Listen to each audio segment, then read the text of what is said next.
Hello, everyone. Welcome back to the show. It's me, Mike. I look different now. I think some of you who follow me on social media know this already, but and if you're listening on my podcast, I look different because I shaved my mustache off. It's gone. The short version of that, for anyone who's wondering, is it's time for a change. I've heard people say that before, and I'm like, what are you talking about? Didn't really relate to that as much. I literally will take a look and run with it for years of my life, which is what I did with that mustache. It was time for a change. I was starting to feel like I didn't know what was on the other side of not having that mustache. It had become part of my brand. Like when I became more visible and public figure-y, the mustache was part of that experience. So I think part of me just, it was convenient to have that as a marker. It was definitely easy to be recognized in public. People at my restaurants I would go to regularly, they would easily recognize me because that's a very distinct feature. So part of me was realizing, am I getting a little too attached to this thing? Is this part of my identity? I don't think that was true, but it was a concern. And then someone asked me, what's making you keep it? And I did not have a good reason. And that ultimately just led me down this path of realizing I don't have a solid reason for this. So I shaved it off, and I just wanted to know what was on the other side. And the other side is this. And I'm okay with it. I mean, I'm good with it. I like it. I'm starting to become more and more on board with my face without that. So there's that. Listen, I took a break. I took a few months off of creating content on my podcast / YouTube channel. Because I'm a human. A lot of us, I think, right now are having to face the sobering journey of recognizing our own humanity. When we were raised in a capitalistic society that prizes, productivity and profitability.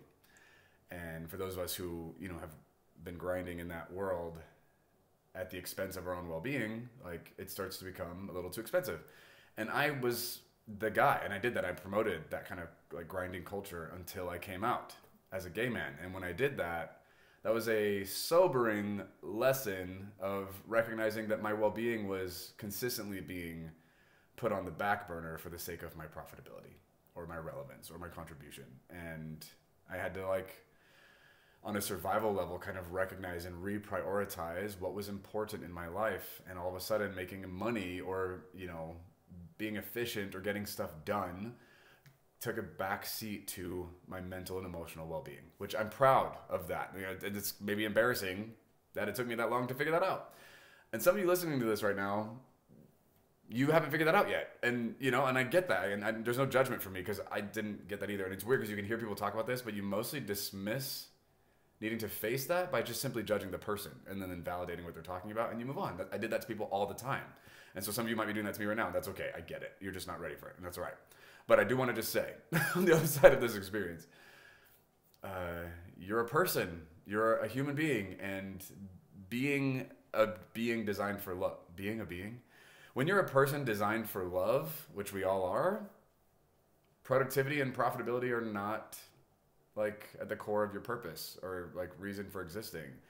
I think a deeper underlying fundamental reason for our existence is to love and be loved, to belong and to receive and to include, and so on that journey, yay. And I know it's inconvenient, especially when people are creating content or providing a service that you subscribe to or benefit from, and then they take a break. It sucks, right? It's not fun. But I think it's important for us as a culture and a society to start embracing the reality that the people creating and doing these things, at least at the grassroots level of a lot of the stuff that we're getting access to today, they're human. They're people. They're human beings. And as such, they need space and permission to change, to grow, to evolve, to learn, to recover, to heal, to rest, right? And these are all valuable things that are valid. So I got to embody that, took a break. So yeah, that's a win in my book. This is totally random and not relevant to this space necessarily, but in that break, one of the things that came up for me that I was seriously evaluating is, do I have ADHD? It seems like a lot of us have ADHD. It's all over the place. And depending on what corner of TikTok you end up on, you have ADHD, right? And I'm starting to respond to videos that are hey, have you ever forgotten something? You might have ADHD, right? You might have ADHD if you've ever started a project and you didn't finish it. Or if you've ever lacked motivation at doing something you know you're supposed to do. You might have ADHD. I'm like, oh my God. Right? And part of me is like, do I have ADHD or are we human beings, right? And I'm not trying to make light of or dismiss the reality of someone having ADHD, and I actually genuinely might have it. I don't know. I'm still on the journey of like figuring that out. I don't think it's true at this point, but anyway, that was a thing that I got to process through. Here's the deal. We're going into season 3 of my show, and with this season comes a new approach, a new like structure, if you will. In that I'm going to be doing series. I don't know how to say the word series in plural form. I think series is already plural, but it's also singular, of like multiple in a singular collection, right? I'm going to be doing many series this season on a few different subjects. So this season you're going to hear from me, but also from like a bunch of different voices that I have found to be helpful and fascinating and contributing like important conversation to subjects like Christian nationalism, sex, queer people in the church. I am going to do a series on atheists and talking to a few different atheists and letting them share their perspective. And I believe every single atheist I interview this season was formerly a Christian and raised in evangelical culture. And then, so anyway, series, like we're going to talk about the afterlife, deconstruction, like there's those kinds of conversations. I'm going to bring people on that I have found. Oh, gender. That's another. Anyway, I can keep going. We have series this season. I'm excited to share that with you and just platform a few different people who are going to share interesting, fascinating perspectives. And a couple of these interviews, I want to just let you know up front, they got emotional either from me or the interviewer. And I'm excited to share those conversations with you. We got real, and there was some vulnerability that was taking place. And it was just really human. And I loved that. So I think this is going to be a really fun season. That being said, we're going to kick off after this episode. We're going to jump right into the first series. And I want to start season 3 off with a subject that, is politically relevant, culturally relevant for America.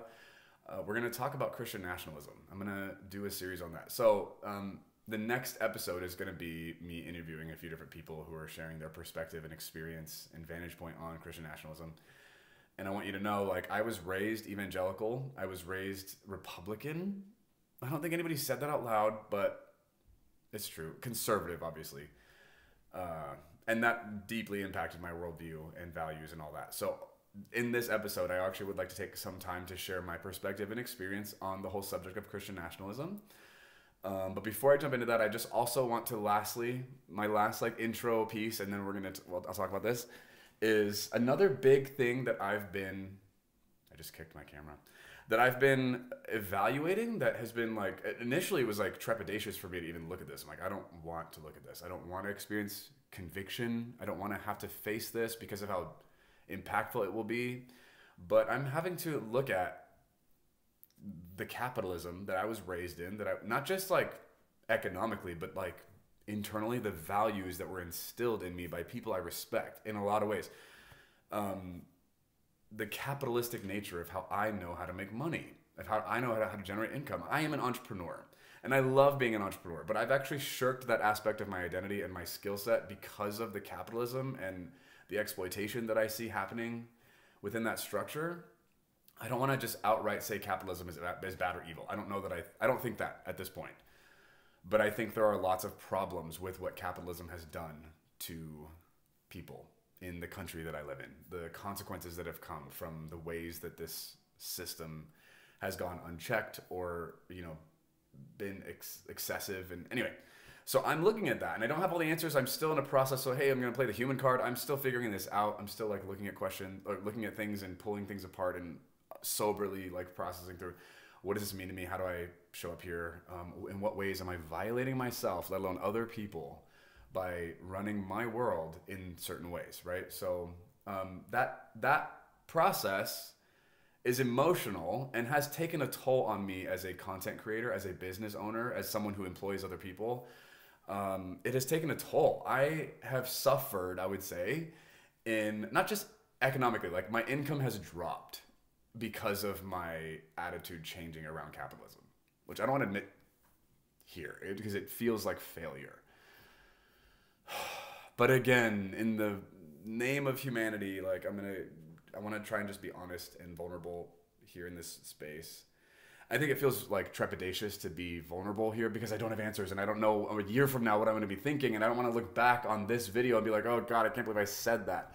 But I think part of the beauty of the way that I show up in the spaces that I'm content creating is the honesty and vulnerability, because I can currently look back at some videos from a couple years ago and be like, oh my God, I'm so embarrassed.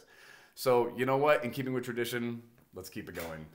I'm going to share some stuff in this moment, in this space, that I'm like, oh, I might regret this, or I might not agree later, and I just need permission to be able to not agree. The whole reason I started this podcast and, you know, sharing content on YouTube was because I wanted a space to not have to be an expert, to not have to have the answers, but to be able to just share where I was on the journey, what I was aware of, and then like bring some other voices in to help inform us along the journey that we're on and the process that we're working through. So, it has been one of the more painful aspects of this last season, divesting from capitalism in certain ways, mostly emotionally and then practically, like in the way that I'm making decisions for Numa, the organization that I run.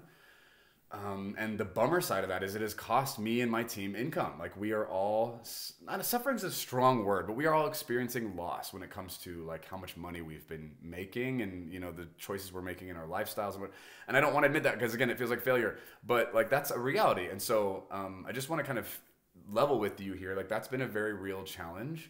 And I think another component to that, which this is interesting to share out loud, is shifting from a conservative evangelical like base of people who subscribe to my stuff and like show up here to a more progressive, more liberal direction, which by the way, I don't necessarily own any of these titles or labels, not because they don't apply to me.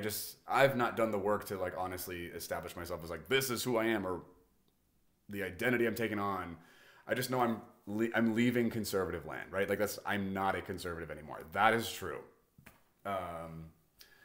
Anyway, so because of that, my audience has changed, and the kinds of people that are showing up in my space now, which I'm so proud of, and I'm honored to get to serve and like be engaged in this part of the world, helping these kinds of people. I think a lot of us, the people on this side of that economic divide, if you will, are really like, we're hyper aware of ways that people have manipulated us, promised things to us, profited off of us in ways that were actually like not helpful for us. And so we feel, you know, upfront, immediately defensive and like skeptical or suspicious around, oh, there's money attached, there's money involved. Now I don't want to be part of it, or I'm just going to immediately just turn, right? And like, that's a gut reaction that I understand. I get it. I mean, I experienced that. So part of me is like, oh, I don't want to, how can I do the work that I do and be as passionate and as like authentic and as engaged with the stuff I care about and I'm bringing to the table as I want to be, and still pay my bills, still pay my team, still like, you know, afford to live. And that's that's a real tension that consistently is on the table. So all that to say, I guess I just want to like let you guys know that's a real process that I'm working through. I've got people on my side of this team that are like being directly impacted by the choices that I'm making or not making or whatever. And I want to continue to face and work through this. In some ways I was a little bit negligent. I started just kind of being avoidant of this and just letting things kind of decline, not because things were going poorly, but because I was just like not showing up as confidently and as clearly as I usually do, because I was like, can I do this? You know, so I'm at a point now where I'm like, okay, I got to clean some of this up. That was like a part of my process. I did it. But now, like, if I keep going down the road I've been going down, I won't be able to do this anymore. I won't be able to afford to do this. I will have to, like, I've genuinely considered, do I just need to get a job, like, outside of Numa and, like, go work for somebody else and not have to think about, but I don't think that's actually the responsible decision here. I'm not saying I'm not gonna do that. I don't know. I'm working through that. But what I do want to voice here, and because I do, like, treat this as a relationship, like, we have a relationship going on, right? If I'm going to keep doing this kind of a work, creating this podcast / YouTube content, which by the way, this stuff doesn't pay me. Like I do this because it's a passion project. It's free content. I want to get out to people, right? The stuff I put on social media, that's all free. I'm doing all this for free. And then obviously in Numa, I've got coaching that I do. That's a paid service. We have a few like curated, facilitated groups that people can be part of, whether it's like a queer post-Christian working out their faith and their sexuality. We've got a group for that. We've got the Ashes Deconstruction group. We've got the Writers group. Anyway, We've got different groups people can pay to be part of. That's a service my team provides. I've got coaches on my team who also provide coaching. And so and then Numa Plus, right? That's streaming content. Those are literally the ways that we get paid here. That's how we pay our bills, and I pay my team, and I pay for my lunches, and and so to be able to keep doing that, I have to keep providing services people can actually monetize, like people can pay us for, right? I don't know that I'm not trying to like get as much money as possible. I'm like, oh, this work matters. The people we're serving, this matters. So I just want to say up front, like the services we provide at this point, we are actually doing like scaling pricing. We used to charge like, I think, decent competitive rates for the services we provided, especially at the caliber that I believe we were offering. And now like the caliber is there. The robust depth and like versatility and diversity in what we're providing, I think, is even more valuable than it's ever been, depending on who you are. But we're also like providing a scaled pricing structure for people who can't afford the rates that we would have charged before. We have our base, like this is what we would normally charge for this, but we're offering discounts for people if finances are limited for them, right? Because I mean, I understand like when, so I want to just upfront just share like, hey, that's a real thing. And if you care about the work that I'm doing, that we at Numa here are providing, the service, the content, the whatever, if you appreciate like what we're doing as an organization and want to see us keep going, like I want to just express you participating in stuff we're doing, donating, subscribing, being a patron of services, like in any of the ways you want to participate because you want to contribute and like support the work we're doing and the people who are doing it.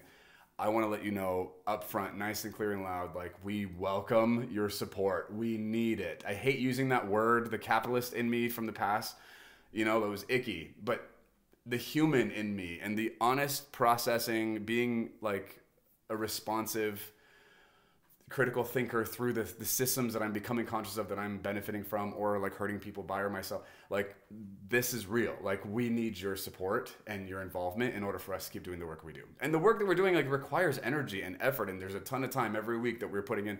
So like I just want to invite you to support us by joining one of our groups, hiring us as coaches, subscribing to Numa Plus. We also have a donate account. You can donate link on my website. You can donate if you just simply want to support our work. Like there are all those ways that you can support us. We will welcome the financial support. Okay.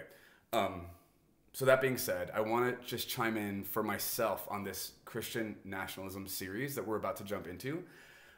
So a big part of why I'm even having to do this work with the capitalism and the profitability and like recognizing my own humanity was because of the values I was raised with. Like Christian nationalism is this idea that God blessed the colonists that came to America and founded a Christian nation based on the Bible and God's divine ordinance, right? And I remember being in 3rd grade learning about manifest destiny.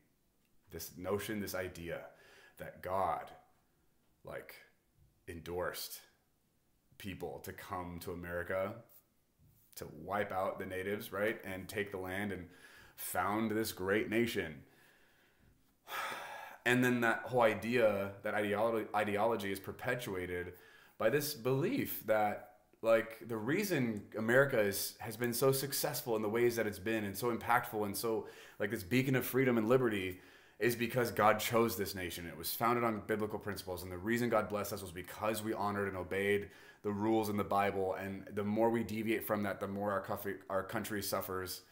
The more our economy is going to dip, the more, and at this point I'm like, man, that rhetoric is so bigoted and uninformed and biased and inaccurate. Like that's not true. And it's so awkward to have to even like wrestle out like what we're willing to like teach kids in school based on the agenda and the emotional and cultural wars that come up from acknowledging that we were founded on racism, right? That we had a whole industry of slavery and we built, anyway, Christian nationalism. So all that to say, like the people who tout this idea that like the government and the laws of the land should be based off of our biblical interpretation, whose, right, is the first question I want to pose. Like, whose interpretation of the Bible are we basing these decisions off of? And in the Christian nationalism conversation, it's the evangelicals. It's the white conservative Christian base, right? I mean, it's funny to just hear me say stuff like now, but that I couldn't say like a few years ago because of the immediate offense and the drama and the backlash. And now I'm like, yeah, bring it on. Go ahead. React, backlash, block me, run. Like, I get it. Do it though, because like I'm going this way, you know? I can't keep being part of a Christian nationalist church that indoctrinates people to protect and uphold America over goodness, over justice, over genuine like love and compassion.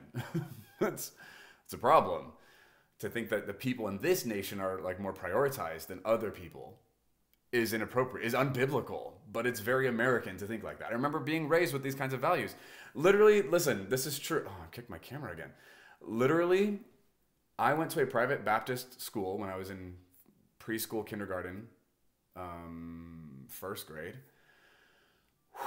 This happened every morning. The whole school would line up outside, and there was an American flag in the courtyard, if you will, and then a Christian flag, a little lower than the American flag, and then a flag with the Bible on it. No, it was the American flag, the Christian flag, and then, sorry, a kid was chosen each morning to go stand with and hold the Bible in front of all of us. And we would pledge our allegiance, firstly, to America. I pledge allegiance to the flag of the United States of America, right? And then we would pledge allegiance to the Christian flag. It sounded like this. I still remember it because we recited it every day for years of my childhood. I pledge allegiance to the Christian flag and to my Savior for whose kingdom it stands. One Savior, crucified, buried, risen, coming again. Oh no, with like salvation for all who believe or something. I forget how the end goes. And then we would pledge allegiance to the Bible. This kid would hold out the Bible and we'd all put our hands on our hearts and we would say, I pledge allegiance to the Bible, God's holy word. I will make it a lamp unto my feet and a light unto my path. I will hide its word in my heart that I might not sin against God. Like we did this. The first pledge was to the American flag and then the Christian flag and then the Bible. And I think that's actually indicative, which is so awkward to acknowledge, but like the priority was America first. And oh, look, the Bible supports the fact that Americans are more important, are more valuable, are the leaders, are supreme. No one would say it this way, right? But like the actual attitude behind all this is that. I remember going to like 4th of July stuff as a kid and like my parents and my grandparents like just kind of hosting this notion that, man, we sacrifice so much for this like great country of like liberty and freedom and equality and, you know, and I just ate it up. I'm like, oh, I remember praying as a kid, like, oh, thank you that I was born in America. Thank you that I'm American. I'm so thankful that I was born in an American country with like, you know, that was like actually like some prayers I was so thankful for the freedom, right? And like being born in this country that I have these liberties. And anyway, the blending of Christianity and like belief in God and like a theocracy that like God dictates the rules of the land and God decides is so and marrying that with government and laws and legislature like is so dangerous because the people who are speaking on behalf of God, the people who represent God, are people who don't value science. They don't value education in a lot of ways. Like they don't value critical thinking, independent thought. They don't value like holding things accountable, vetting stuff. I'm not saying they don't value them at all. They value those things less than they value like gumption and willpower and what they would label faith, but I would call that actually like a biased agenda for how you want to see the world and how you want things to go. That's not faith. And so there's a lot of weird conflating that goes on and the verbiage that comes out. We call, like in Christian spaces that I was raised in that I had to divest from, we would use the word love for behavior and attitude and treatment of other people that was actually discriminatory, that was degrading, that was dehumanizing, that was oppressive, that was abusive and manipulative. Like there was these other things, but we did those things because we loved these people, which is sick and twisted. But that was the thing, like the culture functioned that way. And the more I pulled away from all this stuff, the more I realized like, ew, we're doing this and this is gross. This is not okay. And it was so awkward to have to face that because I was doing it. I did that, you know? Horrible. Christian nationalism was a big part of why, I'm going to share this in an interview that will come up later in this series, but I just remembered that I was part of a stained glass class in high school. And I made a mosaic of the American flag with a cross in the stripes. So the colors were they were reversed or whatever to form a cross within the flag. Like, I literally made that. It's still hanging in my mom's hallway at her house. She's proud of it. She loves it. I'm like, I did that. Where did that come from? I mean, here's the thing. In my defense, if I need one, I made that because it was a byproduct of the values I was raised within, right? Like, I was expressing what I had been told and instilled in me was beautiful and important. And it was Jesus in America. It was American Jesus. Again, I wouldn't have said it that way, but that's how it was showing up. And today I'm like, this is so concerning. And I would use the word gross. This is gross. Like, it's so unloving and arrogant and a lot of other strong words to assert that God says and wants and does and values these things. Therefore, you, human, get to suffer in these ways because you're opposing what God wants. That's not love. And if God is love and that's how God wants people to be treated, I think we need to like check ourselves and recognize like something has gone very wrong. You can't claim God is love and then say that God wants people to be treated this way.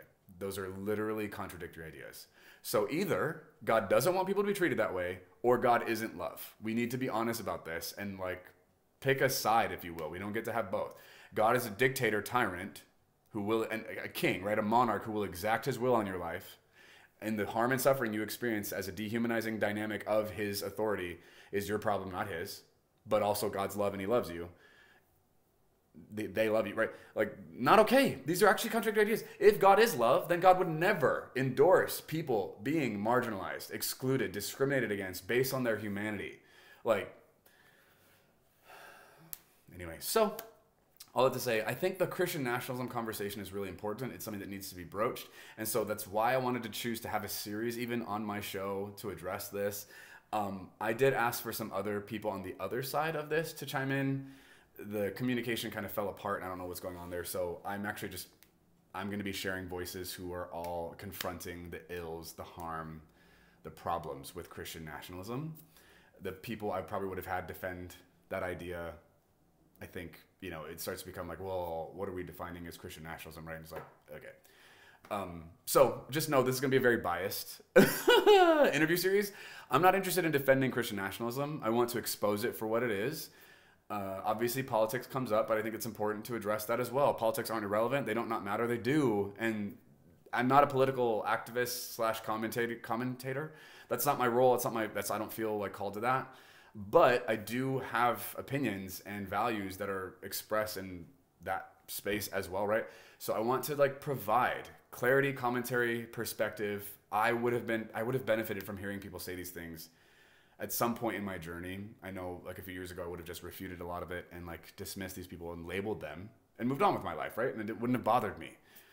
Now I'm like, ooh, how are people who aren't like me going to be affected by these beliefs, these attitudes, these ideas? Does that matter to me? Am I going to care about that? You know, and if anyone's a follower of Jesus or claims to like love people, then I think you have to be bothered by that. That has to matter. So the next episode and going for the next few episodes, we're going to do the series on Christian nationalism. We're going to face that, talk about it, pull it apart. Cool. And I think the people I'm going to share, they're going to have very different perspectives on where they're coming from and why, but I think they have valuable things to bring to the table. So I look forward to you experiencing those conversations. Listen, I want to say thank you to you for being here with me, for watching these videos, for listening to my podcast, for being in this space with me. I know the journey I've been on for the last couple of years has been messy and wild and controversial. I've like jumped some lines, you know, and like I've crossed lines and brought some of you with me, and I'm so thankful that you've come with me. Some of you are new and you're here because of the change. And thank you, welcome. I love this space. I love the people that I get to interact with and who are engaging with my content. I love the lives that are being positively impacted, the permission that's being granted, the oppression and abuse that's being broken off of people's lives. And they're getting to wake up and realize like, whoa, that's actually not okay. I shouldn't be subjecting myself to that. I shouldn't be treated that way, right? Like I love that we're waking up to these things. Thank you for being here. Again, I offer coaching and consulting. Specifically at this point, I mostly work with people either who are on their queer journey, coming out, facing the things that are coming up with that, recovering from religious trauma because of their sexuality, and then also people who are deconstructing, who are confronting harmful beliefs in their theology. Like I specifically work with people in my coaching space at this point on those things. I have a couple of other people on my team who also coach. And here's the thing, like I want to just give a shout out to them. These coaches are legit. They've been with me for years now. I trained them initially, and they've been with me in my coaching practice for like 4 years or so now, maybe longer. And their versatility, the level of understanding and like cultural engagement and like personal work they've done, and their ability to like listen to people, to coach people through stuff, to hear things people are saying, hear things they're not saying, witnessing their actual space, who they are as a human being. Like, these coaches are legit. I'm so proud of them. I'm proud of the work we're offering. And it was kind of a struggle we had to like work through. Like, can we offer scaling pricing for coaching when this is such legit service we're providing to the world, right?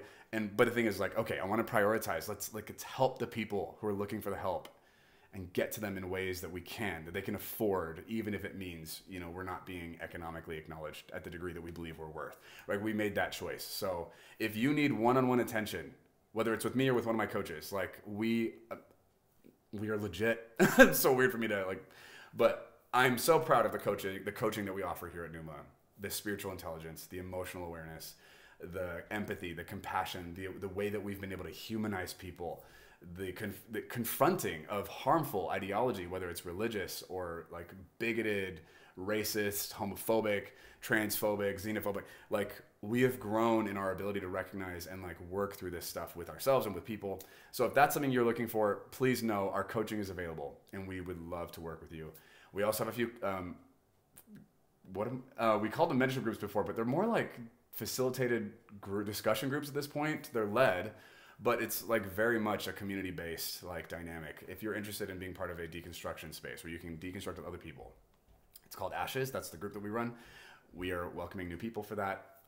I have a space that I personally manage and like facilitate called the Rainbow Room. It's for queer people who are recovering from religious trauma and working out their own sexuality and like finding their way with other people who are on the same journey. So if that's something, anyway, we have lots of these kinds of things available to you. If you're interested in any of that, you can click on the link below this episode and it'll give you the options of what to check out. Thank you everyone for being here. I so appreciate your involvement, your support. We've got a really fun season coming up. Buckle up. It's going to be awesome. All right. I'll see you next time.